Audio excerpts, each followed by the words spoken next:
The 2025 Cincinnati Bengals defense legitimately has a good shot to go down as the worst defense in NFL history. Let's break it down.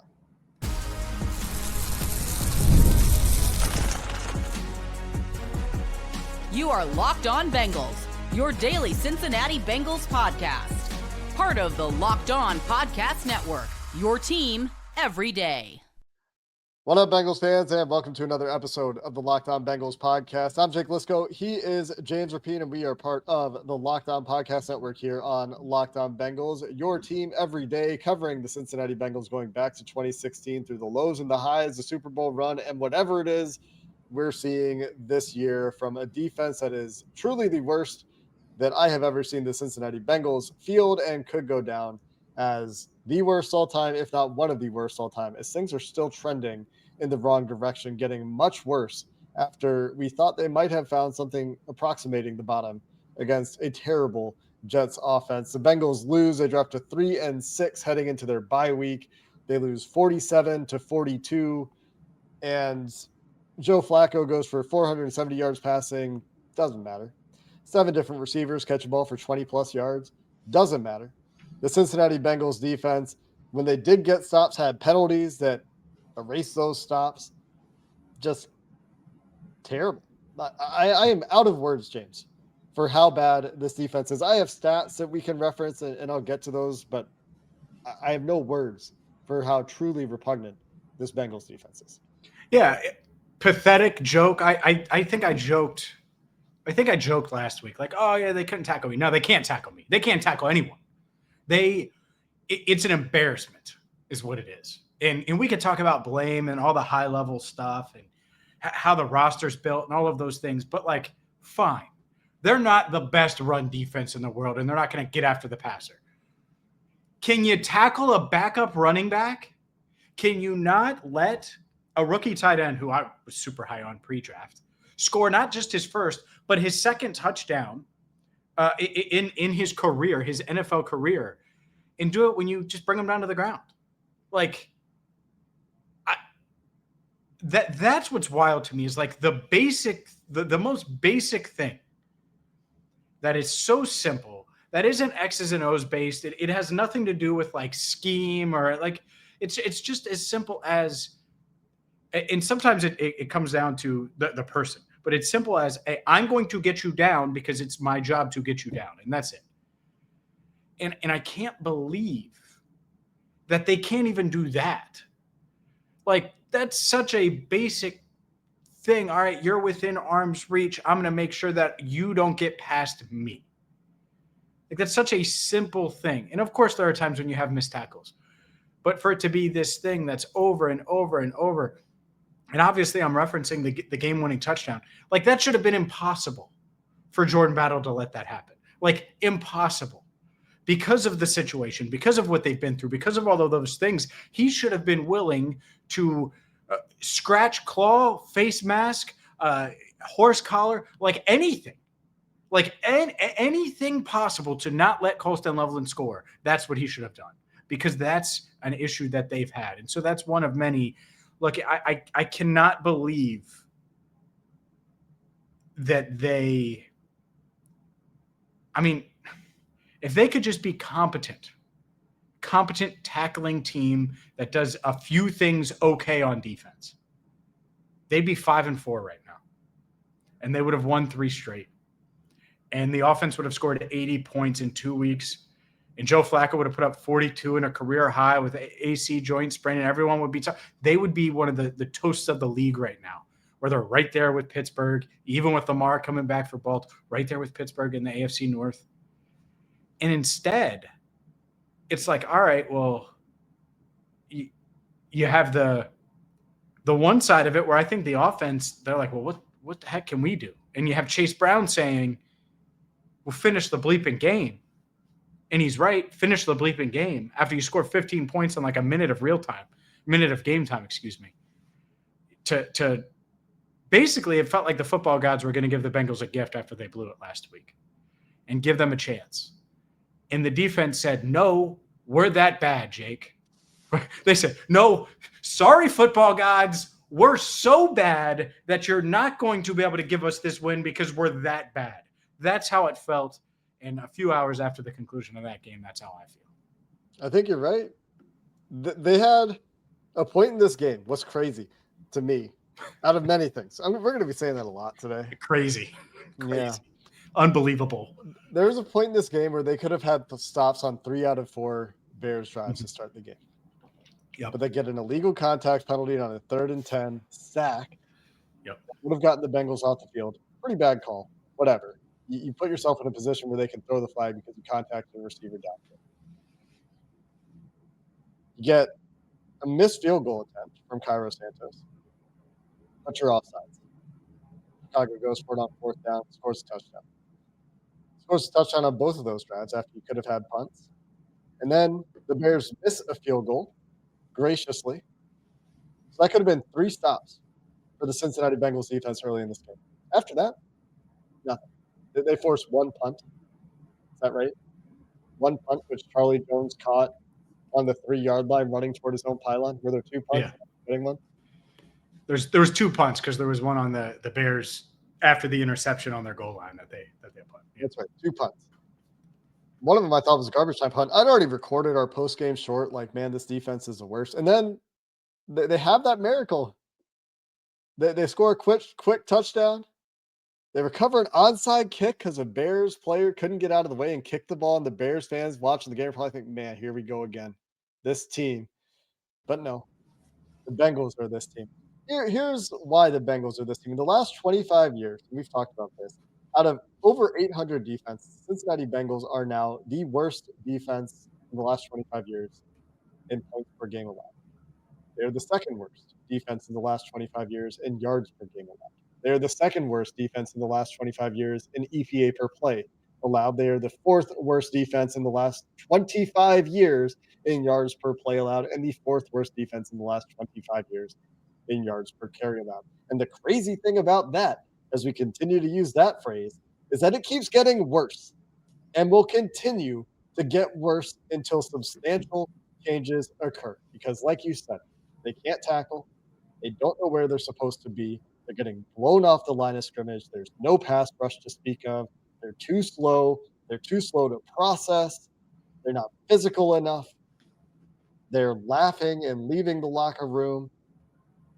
What can you say about this defense that would give you any reason to believe it won't continue in the trajectory it is heading, which is, in a year that 25 Dallas Cowboys defense exists, this 25 Bengals defense very much on track to be the worst in the last 25 years, if not NFL history. Oh, I haven't even looked at the Cowboys stats. I would take their defense over the Bengals defense. Don't even need to look. This year's, whatever. I maybe I'm crazy, and maybe it's they didn't have Trey Hendrickson. I don't care. I don't care who you have. I'll go to St. Xavier High School down the street. We'll go to Mason High School, Indian Hill, Winton Woods. Guess what?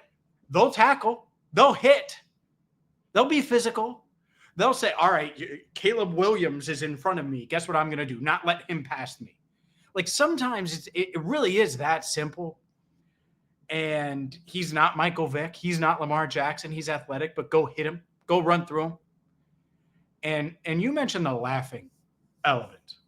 And I wasn't there for this. I wasn't there. I wasn't the one asking, hey, Jordan, do you want to talk? Or, hey, TJ, or hey, do you want to talk? But I was there for Jamar Chase, who it's the worst. I hate having to interview Jamar after a game like this when he quietly has over 100 yards. He quietly has a really good game. You don't realize it. It doesn't feel impactful like that. And yet they score 42 points, 35 with and then the Charlie Jones return. And it should be enough. And Jamar Chase has had his heart ripped out, and he wants to say, man, bleep these stupid bleepers that won't just tackle. Just do basic stuff. I'm down here blocking like crazy for Tee Higgins in the first half, just trying to get every inch and scratch and claw and everything we can get. And these guys won't do basic things. I guarantee you he wants to say that. I don't know that. That's me saying something that Jamar, I don't think, has ever said in front of a camera or to a media member on or off record. And guess what? I think that's what he wants to say. And guess what he still does? He talks to the media. And these other guys that aren't doing their job, that are failing, and everybody on defense has failed. Every single guy. Every single one of them. They're laughing? That's unacceptable. I think there's more there. I think there's a ton more on this defense, on this offense. And, man, really, really frustrating after the Bengals appeared to pull off a magical comeback and win. The Bengals defense blew it. We'll continue the conversation coming up next.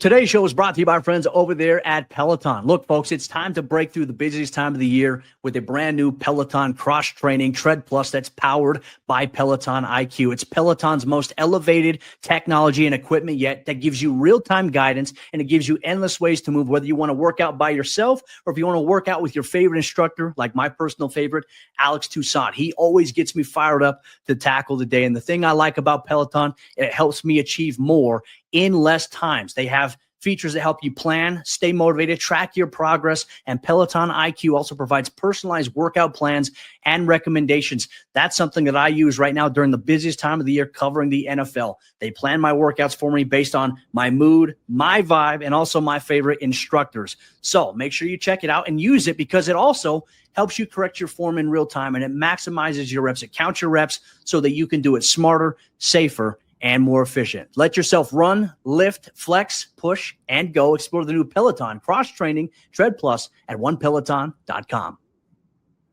Today's show is also brought to you by Supply House. When the opening whistle blows on a new repair, get your crew moving forward with Supply House. They will tackle any issue that you have. You order today, see parts on your doorstep tomorrow with over 280,000 different plumbing, HVAC, and electrical items from the most trusted brands in the business. Their real-time inventory and honest lead times give you, well, exact notice of how you can plan, so you don't have to punt projects or push projects to down the calendar. You can make sure that you get exactly what you're looking for, and they have industry-leading customer service to back it up. They always have your blind side covered, and like I said, they're going to tackle, unlike some others that we know here in the Queen City. Join the free Trade Master program today and score some serious perks like priority shopping, lower prices, and a dedicated support line.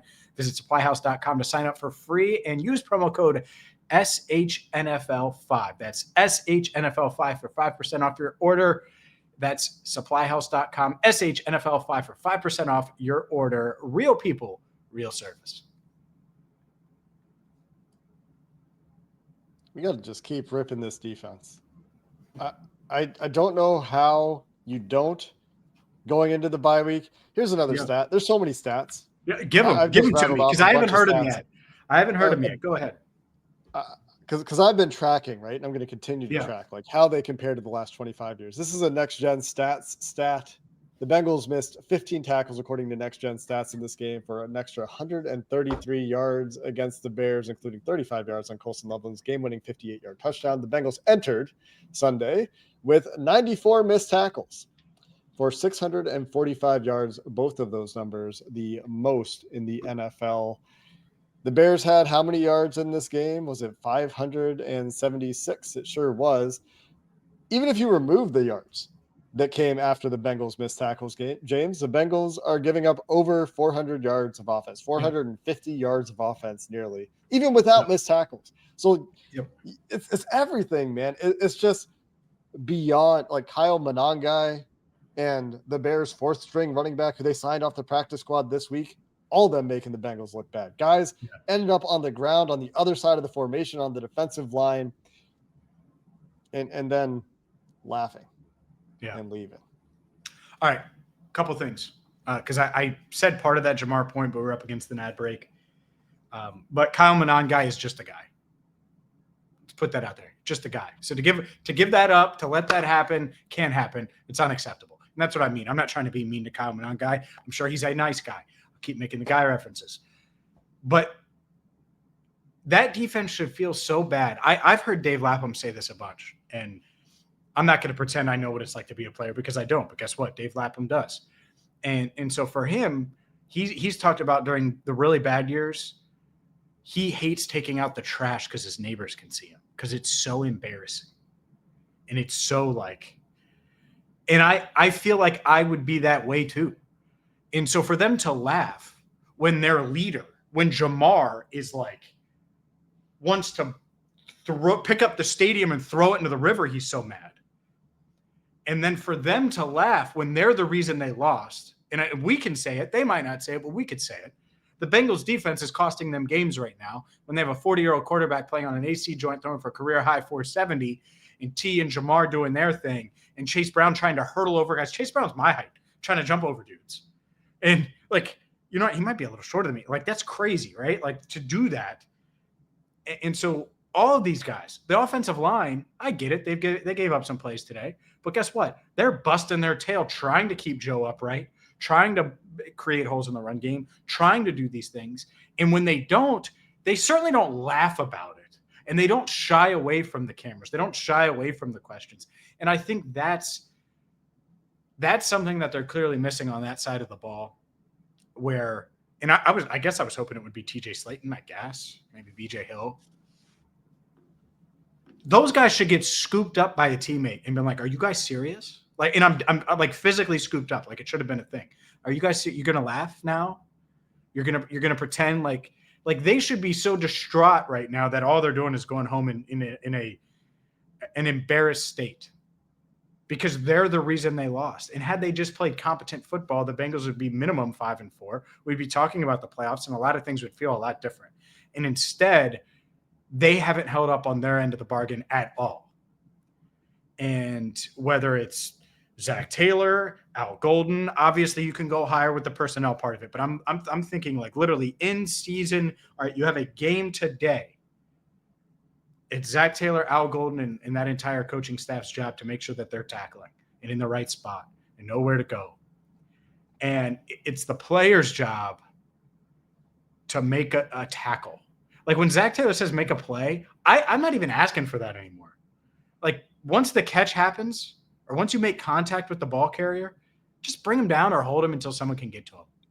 Like my expectations are so low now. And they can't even do that. That's the sad part. They can't even do that. Like Kyle Monongai runs a second and 10 runs for 18 yards. A 3rd and 5, they run it. He gets 9 yards in the first half. Like it's just much like last week when it was like, oh, well, you're down 2 scores. Why don't you run it with Breece Hall with the Jets? This week it was third and medium, third and clearly throwing down. No, we don't need to. Second and long, second down runs work against the Bengals. Like it's just a joke. It was a joke. You have a quarterback catching 2 passes. Maybe that's why they were laughing, because it was such a joke. You got Caleb Williams catching a Philly special and then taking a throwback screen for a 20-yard explosive. Are you like, huh? It's impossible. It should be impossible to do. Yes. One of the many ways this defense just is a laughing stock at this point. Caleb Williams, who didn't look like he was having a particularly comfortable day in the pocket, was scrambling around in clean pockets at times, which I'm not crediting the Bengals defense here much. They did get some solid late pressures at times, but for the most part, I thought Caleb Williams was just having meltdowns in the pocket, was a little bit erratic, and still finishes for 8.2 yards per attempt. And it just wastes an immense effort from the offense. The Bears defense isn't good. They're opportunistic. They had their 2-3 takeaways in this game. Joe Flacco throws an interception on the final play, Hail Mary, that he doesn't get anywhere close. But, you know, he had the lost fumble and the interception on the check down to Chase Brown earlier in the game. But even despite that, the offense and special teams, because special teams had a big bounce back this week outside of the DJ Avi offsides penalty on the field goal, which is its own backbreaking issue. But kickoff game, Bears starting deep in their own territory. Charlie Jones takes one back for a touchdown. Good field position many times to start drives for the Bengals offense. Much better this week after I was critical of this issue last week. And we're about to talk about these efforts from a bunch of offensive players, led by Joe Flacco, playing through an injury that Zach Taylor described as him being unable to lift his arm during the week. And then he's getting treatments for it, playing through it, throwing 47 passes, taking 3 sacks with that injury. And none of it matters because your defense is laughing off giving up 47 points. The Bengals dropped to 2-4 in games where they've scored 35 plus points in the last 2 years. 1-4 in games where they scored 38 plus points in the last 2 years. There's only 4 other teams to lose when scoring 38 points or more in the last 2 years. 0 teams have lost more than once in that time frame. I also want to talk about Al Golden's future. Do we expect any imminent changes? We'll get to that topic in addition to some of the standout performances on offense that are going to inevitably be forgotten because of the game that they came in to finish the show, coming up next. The show is brought to you by FanDuel. The NBA is back. There's no better place to get in on that action and away from perhaps thinking about the Cincinnati Bengals than FanDuel, the official sports betting partner of the NBA. The Bulls keep winning games somehow, my childhood team. And, well, even if you miss the start of the game or you want to ride the hot hand, FanDuel has live bets for you from anything for who's going to score next, fourth quarter comebacks with onside kicks, fourth quarter comebacks with onside kicks in a game where there's also a blocked kick and a kickoff return for a touchdown. Maybe you can't get quite that specific, but you can combine your live bets into a same game parlay for a shot at a bigger payout. It keeps every game exciting. And right now, if you're a new customer, you can get $300 in bonus bets when your first $5 bet wins. So head to FanDuel.com to sign up and play your game with FanDuel, the official sports betting partner of the NBA. All right, before we get to the standouts, let's talk about Al. I think that's important to talk about. I think it's going to be a discussion that we have again tomorrow probably, or at some point. Like it's not going to end, I guess, unless he does get fired. What's your gut tell you? Because they suck. I'm stunned at how undisciplined they are. And the timeliness of the penalties, for example, early in this game is a good example of it. The late sub on fourth down, it was 4th and 6, and then you have the penalty on DJ Ivey, and it's 4th and 1, and Shamar Stewart's running onto the field super late. Like coaching is a big factor there, and it's not just Al, it's the other coaches. But man, oh man, do they look scrambling at times, coaching wise, to get players where they need to be and in the right spot. So what's your gut tell you? My gut tells me that they just burn it down at the end of the season when it continues this way. But the results have been so bad that I would not be surprised if they were like, look, it's a bye week. It's really not working. We just did this terrible game against the Jets and we came back and got worse. Yeah. Nothing you're doing is working. And I know you're Zach's neighbor. Those jokes are not going to die. The coaching search not getting out of the neighborhood. Like you can't outrun that at this point. But if there was a time to make a move, the bye week sure does make sense to me, man. Like, I don't know that it gets better, but I also don't think that it could be worse than what they're already doing. Like what they're doing is already continuing to snowball and get worse. And it's at the point where you have to question if they have anything left in terms of the locker room. Is there anything in terms of respect from these players or the coaching staff? At this point, you're talking about players only meetings, guys requesting trades, veterans getting benched, guys laughing after this loss. Like, how much of that is a reflection on what's going on between the players and the coaching staff? Is that just fractured? Is that broken? I don't know. I'm asking questions. I'm speculating, but what about your gut? What do you think? Do you think this is like a Bengals patience thing? We're just going to deal with it in the offseason, or is there actually a Terrell Austin situation happening here? I think with the Terrell Austin situation, it was Marvin's got it, right? It would be like if the offense was struggling. Who do you go to? And that's it. Is who do you go to? 1. 2, I do think Al knows football. Like, talk to Al. Like, I think Al knows. And I don't think that they're naive enough to think that he doesn't know football, that he just forgot how to coach. I also think that there's a reflection on Zach, and that's where you get to is I remember saying this a year ago when we were having these conversations about Lou, and I was like, well, fine, but the head coach is the head coach. Yep. And people are going to get sick of me saying that. The head coach is the head. Zach has to fix the defense. It's up to him. And he said, all right, part of that is bringing in Al. Fine. And I get it, the Duke side and the personnel side, but a lot of what I've tried to focus on in this show isn't like, oh, well, Colston Loveland got open, right? I wasn't knocking them for that. Wasn't knocking that. I probably should. It is a problem. Both No. Colston Loveland catches are problems in terms of execution, but to your point, it is more basic than that. Like, yeah, like I've tried to I can't believe you gave up a 23-yarder to Colston Loveland. No, it's like, how the hell do you not tackle this guy? He's huge.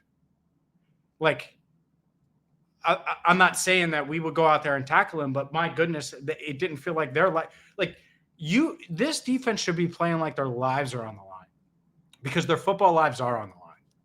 From the coaching staff, which is why you brought up Al Golden, to Jordan Battle. You think Jordan Battle's tape right now in all the tackles, even with the interceptions this year, you think teams are going to just jump at him if he keeps playing like this? Like Cam Taylor-Britt, who I thought played pretty well today, like seemed to play with a little chip. Like, you need to play with that. The sad thing is, I think they are, and they're just that bad. And the relationship with the defense and what they're trying to do as a team is just so fractured. They're not learning. And that's the whole thing with Al Golden, right? Like, he's going to come in and he's going to convey the message to the young guys. Yeah. And they're going to understand his teaching. He knows how to teach young guys. Yeah. I would say that has not been the case, pretty unequivocally. Mm-hmm. Yeah. It clearly hasn't been the case. Yeah. So I don't know. I don't know I could name 1,000 different coaches in the area that know how to teach tackling. And so I get it. Like, you're not the most talented defense in the league. Do the simple stuff. When you don't do the simple stuff, it's a reflection on coaching. And I did ask Zach Taylor, like, hey, do you think you could fix it? And I'm paraphrasing here, but he's like, we're going to try.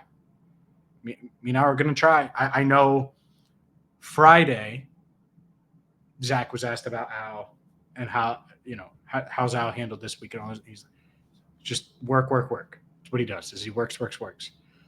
Well, that work has not paid off. And so they have to figure that out, and however that is. And that it's such a high-level conversation that this is just kind of barely even scratching the surface of what we're going to have to probably dive into this week, and look into it and go down rabbit holes and discuss a bunch of stuff. Because you know what's crazy, Jake? If you had told me that the offense would play the way the offense would play, and let's transition to that, when they traded for Joe Flacco, I would have probably bet you that they're 5-4. Like, they put themselves in position to get to 5-4. Never thought they were winning at Lambeau. Had a nice little flurry at the end. Could have stole it. Didn't, because the defense can't stop on 3rd and 8. Shocker. That was little foreshadowing. Defense blows it against Pittsburgh. The offense comes back.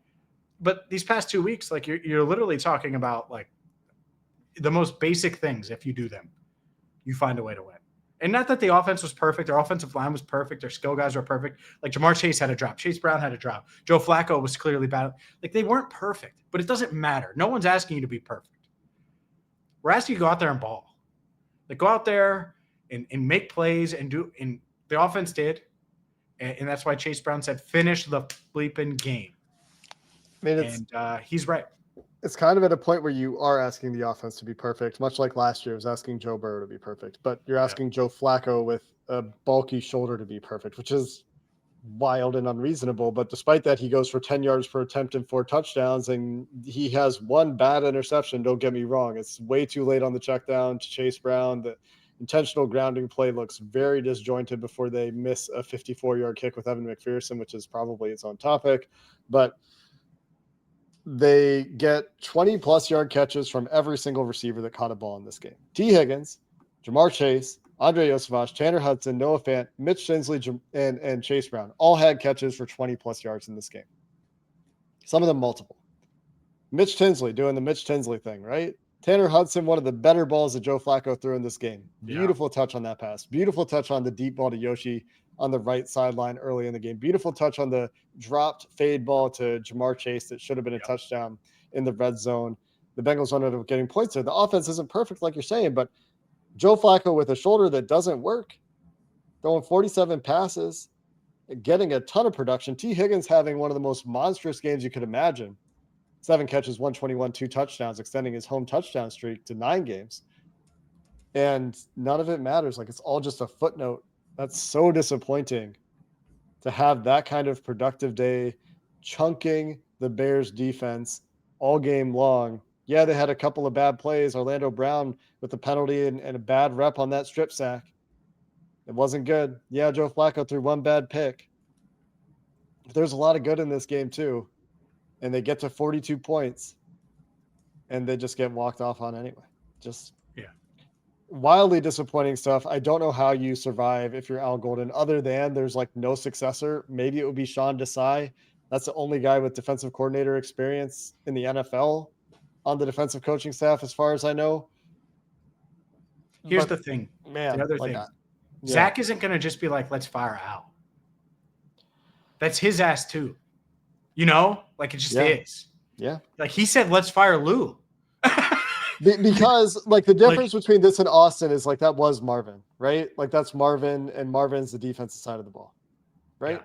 This would have to be ownership saying like, hey, we need to do something different. We're stepping in. And to me, I just don't think they make that decision now. We'll see though. Like I think tomorrow we're going to have more, like it's going to be so fluid. We'll hear from. And we have the trade deadline coming up. We got reports that maybe Jay Glazer saying maybe the Bengals have softened their stance on Trey Hendrickson a little bit, and Schefter kind of reporting the opposite. So that stance should be softer than the defense trying to guard us in space. Who wins? You know, Jake Liscow, James Rapien get out there. We line up. You think we get a first down? No. I think we get a couple first downs. Might get a touchdown. I will break immediately. I don't know if you will. Yeah, we will cover the trade deadline here. There are teams interested in multiple Bengals defensive players, which is insane, but apparently there are people calling about Cam Taylor-Britt, Logan Wilson, and of course, obviously, Trey Hendrickson. I mean, we can talk about Duke Tobin too. I'd be making a lot of moves. I'd be burning this thing down and resetting, because this kind of team, even if Burrow's out there, like it's probably pretty different if Burrow's out there. You're probably in a different place on the defensive side of the ball, but it wasn't different last year. And so there's a very real possibility that this is exactly where the Bengals are, even if Burrow's out there for some of these games, where the defense is doing what the defense did last year when Joe Burrow was out there. It's possible. We'll never know, but the fact that this is happening when you're actually getting production on offense, like inexcusable top to bottom. If I'm ownership, I'm very interested in burning it down. Maybe they wait until the offseason to do it. Maybe they don't go far enough. That would be the fair bet, judging from their history. But this is some unprecedented stuff now that's going on 2 years, especially defensively. I mean, I just made the joke that I think is at least 1% possible that the Locked On Bengals guys would get first downs against this defense. So, yeah, it's pretty unprecedented. Trade deadline coming up. Bye week coming up. I'm going to get tackled in the locker room. I'm going to get tackled in the locker room, and it's going to be the first tackle that they actually wrap up on. Go ahead. We done That's yet? going to do it for this episode you better get me out of the Locked On Bengals podcast. Until next time, thanks for listening, and have a good one. You got to get me out of here. You got to get me out of here.